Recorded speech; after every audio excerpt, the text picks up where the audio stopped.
बिस्मिल्लाहिर्रहमानिर्रहीम। अस्सलाम वालेकुम नाज़रीन, आप यूट्यूब चैनल देख रहे हैं। मैं इमरान ख़ान हूँ। नाज़रीन, हमारे दोस्त हैं ज़हीम लगारी साहब, बड़े अच्छे जर्नलिस्ट हैं। उन्हें पहले अगवा किया गया, लापता रखा गया 15 घंटे तक, और उसके बाद फिर उन पर दहशतगर्दी का मुकदमा डाल दिया गया।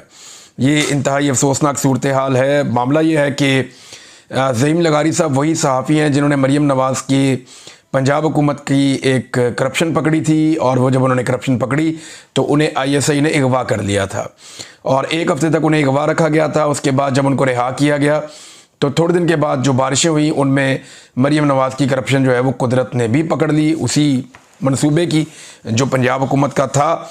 और उसके बाद ये सरखरू हो गए थे, लेकिन पाकिस्तान की इंटेलिजेंस एजेंसीज़ ने साबित किया था कि वो शरीफ ख़ानदान की ग़ुलामी में किसी भी हद तक जाने के लिए तैयार हैं।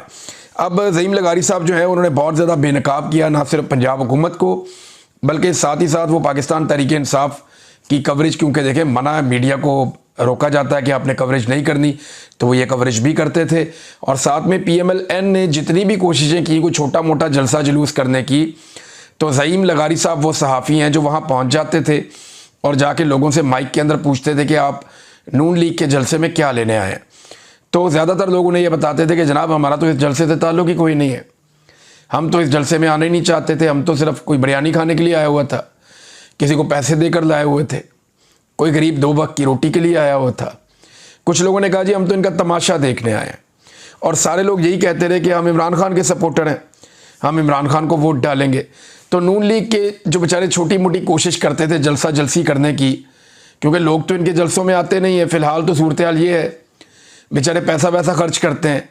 मरीम नवाज़ को उधर मुसीबत पड़ी हुई है जापान में, यानी अब वो जापान पहुंची हैं, तो जापान में मकामात को खुफिया रखा जा रहा है कि मरीम नवाज़ जहाँ पे जलसा करेगी, जलसा तो नहीं है, वो एक पब्लिक की एक गैदरिंग है छोटी सी, कि गैदरिंग करेगी, वो मकाम खुफिया रखना है। एक एक बंदे का पूरा बायोडाटा चेक किया जाता है जिसको मरीम नवाज़ के उस प्रोग्राम के अंदर बुलाया जाएगा। अंदाज़ा करें कितना ये लोग डरे हुए हैं। और जो ओवरसीज़ हैं उनको बताया ही नहीं गया कि ये प्रोग्राम कहाँ पर कर रही हैं, यानी मखसूस लोगों को चुना जा रहा है, अपने साथ बहुत सारे लोग ले जाए गए हैं, बहुत सारे लोग जो हैं जो एम्बेसी का अमला है उनके जो घर वाले हैं उनको शामिल किया जाएगा। तो इधर उधर से ऑडियंस पकड़ के बिठाई जाएगी ताकि मरीम नवाज़ की बातें वहाँ पे वो लोग सुन लें। अब इस जाली हुकूमत को कहीं पे भी कोई तस्लीम नहीं करता, तो वहाँ पे उनको मुसीबत पड़ी हुई है जापान में। तफसीलात मैं आपके सामने रखूँगा, लेकिन ज़हीम लगारी साहब को दोबारा अगवा किया गया, बाद में गिरफ्तारी डाल दी गई और इंसदाद दहशतगर्दी का मुकदमा दर्ज कर दिया गया। वजह यह है कि ये पंजाब हुकूमत की करप्शन, उनकी नाअहलियों को रिपोर्ट करते हैं, और जो झूठी मकबूलियत के उनके दावे होते हैं उनके पोल खोल देते हैं उनके जलसों में जाकर, जहाँ पे वो बेचारे कोशिश करते हैं जलसा करने की, ये माइक लेकर पहुँच जाते हैं और पूरा का पूरा रिपोर्ट कर देते हैं। इसकी वजह से PMLN को बहुत तकलीफ़ है, और जब PMLN को तकलीफ़ होती है, मरीम नवाज़ को तकलीफ़ होती है, तो पाकिस्तान की इंटेलिजेंस एजेंसीज़ को तकलीफ़ होती है, और फिर इस आदमी के खिलाफ दोबारा कार्रवाई की गई। ज़हीम लगारी साहब के लिए तमाम सहाफ़ियों को आवाज़ उठानी चाहिए। मेरे जितने सहाफ़ी दोस्त हैं उन सबको चाहिए कि आवाज़ उठाएं, सहाफ़ती तंजीमें उनको भी चाहिए कि आवाज़ उठाएं। यहाँ पे आज़ादी इज़हार राय को कुचलने की ये एक और कोशिश है, और इसके खिलाफ सबको मिलकर बात करनी चाहिए। नाज़रीन, सुहेल वड़ाइच साहब ने जो धमकियाँ दी हैं इमरान खान साहब को और पाकिस्तान तहरीक इंसाफ को अपनी तहरीरों के ज़रिए से, उन धमकियों पर तहरीक इंसाफ का कोई रद्द-ए-अमल नहीं आ रहा, और ऐसा लगता है कि शायद तहरीक इंसाफ इनको संजीदा नहीं ले रही या इस पर कोई रद्द-ए-अमल देना नहीं चाहती। देखिए, अगर आप सुहेल वड़ाइच को किसी खाते में ना भी लें, या आप ये कहें कि ये एक सीरियस करैक्टर नहीं है, हम इनके बारे में बात ही नहीं करना चाहते, तो ये आपकी मर्ज़ी है। लेकिन देखिए, सुहेल वड़ाइच ने जिनसे मुलाकात की वो तो पाकिस्तान के आर्मी चीफ हैं, वो तो पाकिस्तान के फील्ड मार्शल हैं, और इस वक्त मुल्क के स्याह और सफ़ेद के मालिक हैं। बल्कि हमेशा से ये फ़ौजी सरबराह जो है वही पाकिस्तान के स्याह और सफ़ेद के मालिक रहते हैं। लिहाजा ये जो फौजी सरबराह ने उनसे मुलाकात की और फिर सुहेल वड़ाइच साहब ने उनकी ख्वाहिशात को या उनकी बातों को अपने कॉलम के अंदर लिख दिया, तो अब सुहेल वड़ाइच साहब के मामले को पाकिस्तान तहरीक इंसाफ को संजीदा लेना चाहिए था। और ऐसे मौके पर जब साले जाफ़र साहब ने भी एक दावा कर दिया, ये साले जाफ़र वही सहाफ़ी हैं जो सियासतदानों के कमरों से कुछ जिनसी अद्वियात भी निकाल लाते हैं डिक्टेटर्स के कहने पर या उनके अदवार में, और ये मरीम नवाज़ की कपड़ों की तारीफ़ भी बहुत करते थे गैर मुल्की दौरों में। तो ये हमेशा से एक लाइन लेते हैं। तो अभी जो है साले जाफ़र साहब के बकौल पाकिस्तान तहरीक इंसाफ की क़यादत सच्चे दिल से माफ़ी पर गौर कर रही है। मुझे समझ नहीं आती कि ये सच्चे दिल क्या है, ये सच्चे दिल की माफ़ी क्या होती है, और ये कैसे, पैरामीटर क्या है, पता कैसे चलेगा कि सच्चे दिल से या झूठे दिल से? ये तो बात समझ नहीं आती।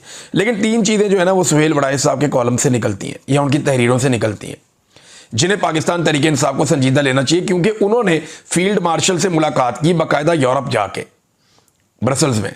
अब बल्कि तस्वीर भी उन्होंने जारी की है, वहां जाके मुलाकात की। उसके बाद उन्होंने ऐसी बातें की जिन पे पाकिस्तान तहरीक इंसाफ को नोटिस लेके बात करनी चाहिए। नंबर 1, ये जान से मारने की धमकियां हैं।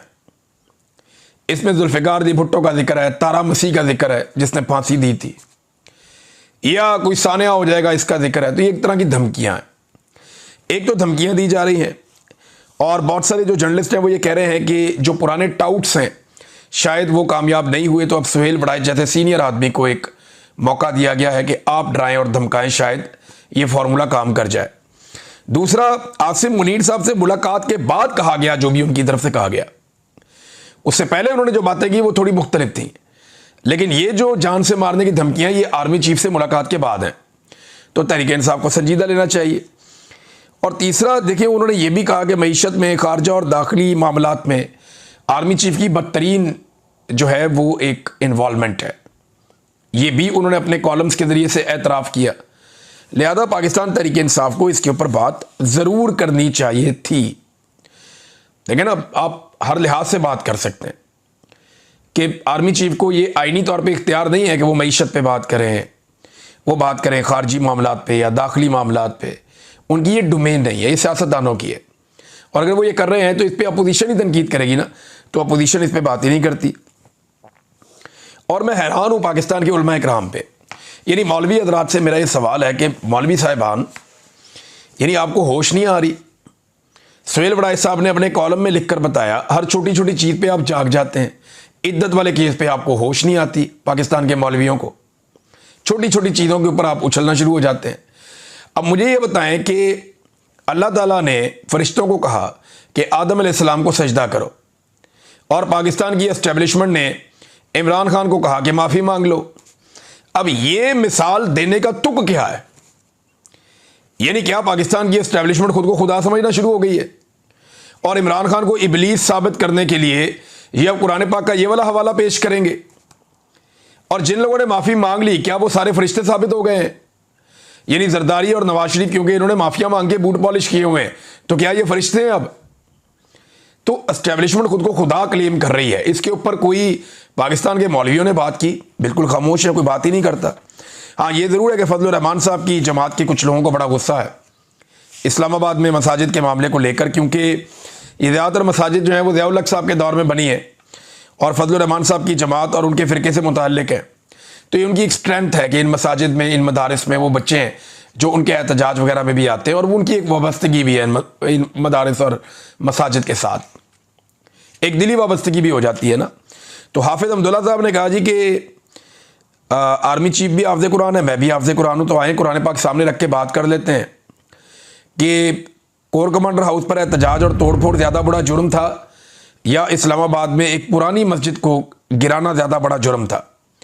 और अगर ग्रीन बेल्ट का मामला है तो ग्रीन बेल्ट पे तो बेशुमार लोगों ने बहुत बड़ी बड़ी चीज़ें बनाई हुई हैं, नालों के रस्तों पे बनाई हुई हैं, वहाँ से आगाज़ कर लें, मस्जिद क्यों गिराई गई? फिर हाफिज़ अब्दुल्ला ने यह भी कहा कि मस्जिद इतनी उजलत में गिराई गई कि कुरान पाक को भी दरगोर कर दिया गया, वहाँ पे दबा दिया गया ज़मीन में, कुरान पाक की बेहुरमती भी की गई, और ये उन्होंने ऑन एयर कहा, और फिर रातों रात सफाई करके वहाँ पर दरख्त भी लगा दिए गए। अब आप नाज़रीन अंदाज़ा कीजिए कि जो इतनी ताकत रखता है वज़ीर दाखिला, या इतनी कुदरत रखता है, या चीज़ों को ऐसे कंट्रोल करता है कि रातों रात मस्जिद और मदरसा हटा के वहाँ पे सीधा मैदान बना के वहाँ पे रातों रात दरख्त लगा के वो साबित कर देता है कि यहाँ तो कुछ था ही नहीं। तो जब 26 नवंबर 2024 को इस्लामाबाद डी चौक में गोली चली और वहाँ पे लाशें पड़ी थी, तो इनके लिए फिर लाशें गायब करना और उस जगह को साफ करना, धोना और पहले जैसा बना देना कौन सा मुश्किल था? वो ये भी कर सकते हैं। जो ये कर सकते हैं इतना बड़ा काम, तो वो काम भी इनके लिए कोई मसला नहीं था, उठाओ और गायब कर दो, हर चीज़ साफ कर दो। लिहाजा ये फजलुर रहमान साहब की पार्टी इसके ऊपर थोड़ी सी गुस्से में है, लेकिन मौलवी हजरात जो आर्मी चीफ से मनसूब एक चीज़ सुहेल बड़ाई साहब ने की है उसके ऊपर अभी तक बात नहीं कर रहे। हम इंतज़ार करेंगे कि कौन से मौलवी इसके ऊपर बात करते हैं। नाज़रीन, इमरान खान साहब तो डील नहीं कर रहे। ये जो ख्वाहिश है ना माफ़ी की, ये बहुत पुरानी है, बहुत पुरानी है। एस्टेब्लिशमेंट हमेशा से चाहती है कि सारे उनसे माफ़ी मांगे। जब अभी मेरी आज बात हो रही थी हैदर मजीद से, ये इमरान खान साहब के साथियों में से एक है, ISF के भी रहे, वकला तंजीमों के भी रहे, और ये हसन न्याजी के साथ ये गिरफ्तार हो गए थे और इन्हें फ़ौजी अदालत में रखा गया था। फ़ौजी कस्टडी में फ़ौजी अदालत ने इनको सज़ा दी थी और उसके बाद जेल से रिहा होकर आ गए। उन्होंने मुझे चंद बड़ी अजीब चीज़ें बताई। एक तो उन्होंने बताया जैसे उन पर टॉर्चर किया जाता था, जो मिलिट्री कस्टडी में उनके साथ ज़्यादतियाँ हुई वो उन्होंने मुझे बताई। और फिर उन्होंने मुझे ये बताया कि हमें जब सज़ा सुनाई गई तो हम जेल में थे। अब सज़ा सुनाने का तरीका ये था कि हमें बुलाया जाता था, वहाँ पे वो लोग मौजूद होते थे, मिलिट्री की जो अदालत के लोग हैं वो भी, और साथ में जो जेल का अमला वो भी, और वहाँ पे एक सिपाही खड़ा हुआ था जो सज़ा सुना देता था। यानी जितने भी लोगों को फ़ौजी अदालत ने सज़ा सुनाई है वो सारी की सारी सज़ा सिपाही ने सुनाई है। अंदाज़ा करें आप, अदालतों में सज़ाएं जो सुनाते हैं वो जज सुनाते हैं, लेकिन यहाँ पे जो सज़ा सुनाई है वो एक सिपाही ने सुनाई है। वो बुलाते थे बंदे को, खड़ा करते थे, उसे कहते थे जनाब आपकी इतनी सज़ा है, ये जुर्म है, अब आप जाएं। और ये सज़ा जो सुनाता था ना वो एक नॉर्मल सा सिपाही था जो ये सुना रहा था। उसके बाद हैदर मजीद ने मुझे बताया कि चंद दिन के बाद हमारे पास वही लोग आए और एक माफ़ीनामा लिख कर लाए। उन्होंने कहा जी आप ये माफ़ीनामे पे दस्तखत करें और हम चीफ साहब को ये माफ़ीनामा भेजेंगे तो वो आपकी सज़ा माफ़ कर देंगे और आप बाहर आ जाएंगे। तो हैदर मजीद ने कहा जी मैंने उन्हें माफ़ीनामा जो खुद लिख कर दिया उसकी जगह पे मैंने उस पर यह लिख कर दिया कि, और चीफ जस्टिस ऑफ पाकिस्तान को लिख कर दिया कि मैं खुद एक वकील हूँ, मैं कानून को जानता हूँ और मेरी उम्मीद पाकिस्तान के चीफ जस्टिस से है, अदालतों से है, और मैंने कुछ ऐसा नहीं किया और मैं किसी चीज़ की माफ़ी नहीं मांगता और ये हमें सज़ा भी गलत हुई है। तो उसने अपना मौक़िफ़ पूरा लिख के भेज दिया। वो मौक़िफ़ आज तक कभी हमारे सामने नहीं आया, लेकिन हैदर मजीद ने मुझे ये बताया। तो माफ़ी मंगवाने का शौक़ कितना आप देखें कि उधर उनको सज़ा सुनाई, फिर उनके पास खुद ही कागज़ लेकर जा रहे हैं कि आप हमसे माफ़ी मांग लें, आपकी बड़ी मेहरबानी होगी। उन्होंने नहीं मांगी। मैं जब ISI की कैद में था, जबरी तौर पे लापता था, तो मुझे उन्होंने कहा इमरान खान कब तक टूट जाएगा। तो मैंने कहा टूटने का मतलब क्या? उन्होंने कहा जी माफ़ी मांगे। उस वक्त भी, आज से 2 साल पहले, अगस्त 2023 में जब इन्होंने इमरान खान को गिरफ्तार किया तो तब भी इन्होंने मुझे यही कहा था कि इमरान खान माफ़ी मांगे। उस वक्त भी यही ख्वाहिश थी माफ़ी मंगवाने की। फिर बहुत सारे टाउट्स को इस्तेमाल किया गया कि जी पाकिस्तान तहरीक इंसाफ के लोग माफ़ी मांगे, इमरान खान माफ़ी मांगे। उसने नहीं मांगी माफ़ी, और अब फाइनली सुहेल बड़ाइच तक मामला आ गया कि माफ़ी मांगे। ऐसा लगता है पूरा निज़ाम मिन्नतें कर रहा है इमरान खान की कि अल्लाह का वास्ता माफ़ी मांग लो। और भाई माफ़ी तो वो तब मांगे जब वो ये बात कबूल करे कि उसने कुछ गलती की है। वो तो ये कहता है कि मैंने गलत किया ही नहीं, मुझे पहले गलत साबित करो फिर मैं माफ़ी मांगू ना। मैं तो गलत हूँ ही नहीं, ना मैंने कोई गलत काम करने का हुक्म जारी किया, ना मैंने कोई गलत काम किया, और ये सारा का सारा एक फॉल्स फ्लैग ऑपरेशन है। अब इसमें इमरान खान साहब माफ़ी मांगते नहीं, और दूसरी तरफ जनाब एक बचकाना सी सोच है कि माफ़ी हमने मंगवानी है। मेरे ख्याल में पाकिस्तान की कौम को मिलकर ना एस्टेब्लिशमेंट से एक ही दफ़ा माफ़ी मांगी और माफ़ कर दो भाई, जाओ जाके अपना काम करो, जाके आप अपने बॉर्डरों पे जाएं, अपनी सिक्योरिटी संभालें, हमें आप माफ़ कर दें, बड़ी मेहरबानी आपकी। पूरी कौम को चाहिए कि एस्टेब्लिशमेंट से हाथ जोड़ के माफ़ी मांग ले कि जनाब सानू माफ़ कर दो, असी रज गए भाईजान, हम रज गए हैं, हमें आप माफ़ कर दें, हमारे साथ बहुत हो गई है, बड़ी मेहरबानी, आपको माफ़ी चाहिए ना, लिख के दे देते हैं जनाब माफ़ कर दो, अल्लाह के नाते माफ़ कर दो, बस जाओ जाके अपना काम करो, तो पाकिस्तान को अब चलने दें आप।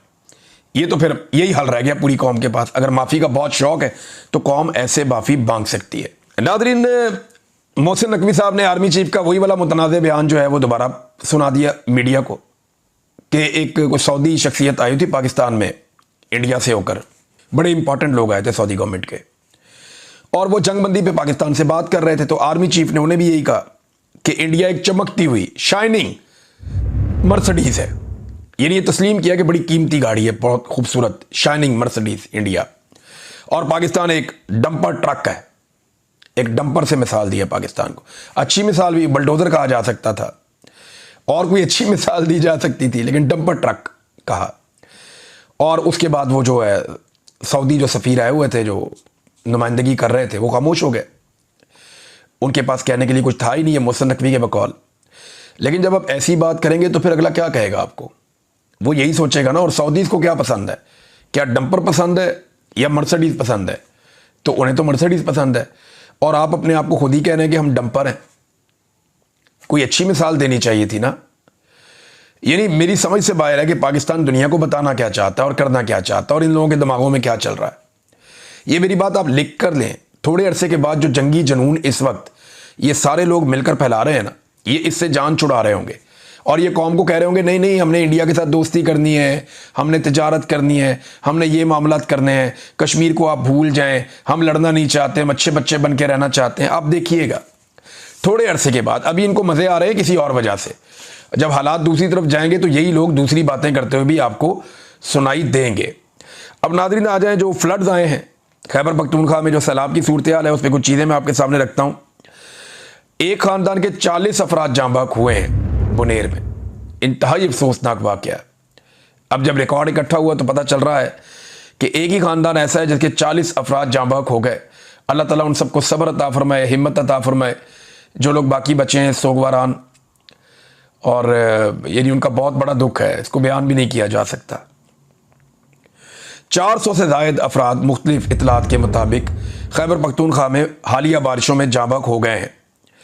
बुनेर में 217 अफराद जाँ बहक हुए हैं और 200 से ज़्यादा लोग अभी तक लापता हैं। 2300 मकानात अब तक के डाटा के मुताबिक तबाह हो गए हैं। 6 स्कूल्स तबाह हो गए हैं। 639 गाड़ियां जो हैं वो बह गई हैं, मुकम्मल तौर पे तबाह हो गई। इसके अलावा नाजरीन एक और बहुत बड़ा वाक़या है और इस शख्स को तो बाकायदा अवार्ड मिलना चाहिए, सदारती अवार्ड इस शख्स को मिलना चाहिए। अगर कोई मुस्तहिक है तो वो ये आदमी है। इसने 900 इंसानों की ज़िंदगियां बचाई है कौन? एक स्कूल का हेडमास्टर। ये जो स्कूल के हेडमास्टर हैं ये बताते हैं कि मैंने उस दिन सुबह जब बारिश हो रही थी तो मैंने आखिरी नज़र मारी अपने स्कूल के करीब जो नाला है उसके ऊपर, जो बरसाती नाला है, और मुझे अंदाज़ा हो गया कि कुछ देर के बाद ये बारिश नहीं रुकती तो ये पानी ओवरफ्लो होकर बाहर आ जाएगा और एक तबाही फैल जाएगी। तो उन्हें जब ये अंदाज़ा हुआ, क्योंकि इससे पहले 1995 में उनको याद था कि गर्मियों की छुट्टियों के दौरान ये नाला बिफर गया था और ये स्कूल बह गया था, फिर ये दोबारा तामीर किया गया था। तो उन्होंने कहा मुझे अंदाज़ा हो रहा था कि शायद कोई ख़तरा आ सकता है बड़ा। तो 900 बच्चे स्कूल में मौजूद थे और मकामी सियासी क़यादत ने भी इस बात को कंफर्म किया है कि स्कूल में 900 बच्चे मौजूद थे। तो जो सईद अहमद साहब हैं, जो उस्ताद हैं, उन्होंने फौरी तौर पे, ये स्वात का एक स्कूल है, उन्होंने फौरी तौर पे बच्चों को छुट्टी दी और उन्होंने कहा कि फ़ौरन निकल जाओ और महफूज मकामात पे अपने घरों में जाओ। तो वो बच्चे वहाँ से निकल गए और उनके वहाँ से जाने की वजह से 900 अफराद की जान बची। वजह यह है क्योंकि स्कूल बाद में उसका पूरा मैदान भी बह गया, स्कूल की आधी इमारत भी बह गई, उसकी 4 दीवारी भी बह गई, और अगर बच्चे वहाँ पे मौजूद होते तो एक बड़ा जानी नुकसान हो जाता, जिसे अल्लाह रब्बुल इज़्ज़त ने महफूज रखा और उसकी वजह बना सईद अहमद नाम का ये उस्ताद। तो अल्लाह ताला इन्हें जो है वो इसका अजर अता फरमाए, और साथ ही साथ जो है पाकिस्तान की हुकूमत की रिस्पॉन्सिबिलिटी है सदारती अवार्ड से नवाजा जाए, क्योंकि बहुत बड़े पैमाने पर इंसानों की इन्होंने जान बचाई है। नाज़रीन, ऑपरेशन के मामलात में कंट्रोवर्सीज बहुत ज़्यादा बढ़ गई हैं। सवाए गंडापुर के कोई भी इस ऑपरेशन को सपोर्ट नहीं कर रहा। गंडापुर भी खुफिया तरीके से कर रहे हैं, यानी वो कर्फ्यू लगा कर ऑपरेशन, जो मिलिट्री ऑपरेशन हो रहा है वक्फे से खैबर पख्तूनख्वा में, वो ऑपरेशन को सपोर्ट कर रहे हैं। एमल वली खान ने और फजलुर रहमान साहब ने उसकी शदीद मुखालफत की है। फजलुर रहमान साहब ने बड़ा ज़बरदस्त स्टेटमेंट भी इसके खिलाफ दिया है, जबकि एमल वली खान साहब ने फौरी तौर पे ऑपरेशन रोकने और उसको बंद करने का मुतालबा कर दिया है। अब सिर्फ गंडापुर साहब की हुकूमत है जो खैबर पख्तूनख्वा की है, जो ऑपरेशन को सपोर्ट देती है, जबकि पाकिस्तान तहरीक इंसाफ के चेयरमैन इमरान खान साहब ने बड़ी सख्ती से कहा हुआ है कि किसी सूरत भी ऑपरेशन बर्दाश्त नहीं किया जाएगा, और अगर गंडापुर ये ऑपरेशन नहीं रोक सकता तो फिर उसे इस्तीफ़ा दे देना चाहिए, ये इमरान खान साहब ने कहा था। तो ऑपरेशन तो खैबर पख्तूनख्वा में हो रहा है और लगातार हो रहा है। कभी उसमें तातुल आता है थोड़ा सा, लेकिन दोबारा शुरू हो जाता है, और ये रोकने का ऐसा लगता है कोई इरादा भी नहीं है एस्टेब्लिशमेंट का। लेकिन इस मरतबा उन पर दबाव बहुत ज़्यादा है ऑपरेशन रोकने के लिए। बहुत सारे लोग जो है वो पहले ही नकल मकानी कर चुके हैं और अब सैलाब की सूरत हाल भी है। तो खैबर पख्तूनख्वा की हुकूमत के सामने बहुत सारे चैलेंजेस हैं। अब तक के लिए इतना ही। अपना ख्याल रखिएगा, अपने इस चैनल का भी। अल्लाह हाफ़िज़।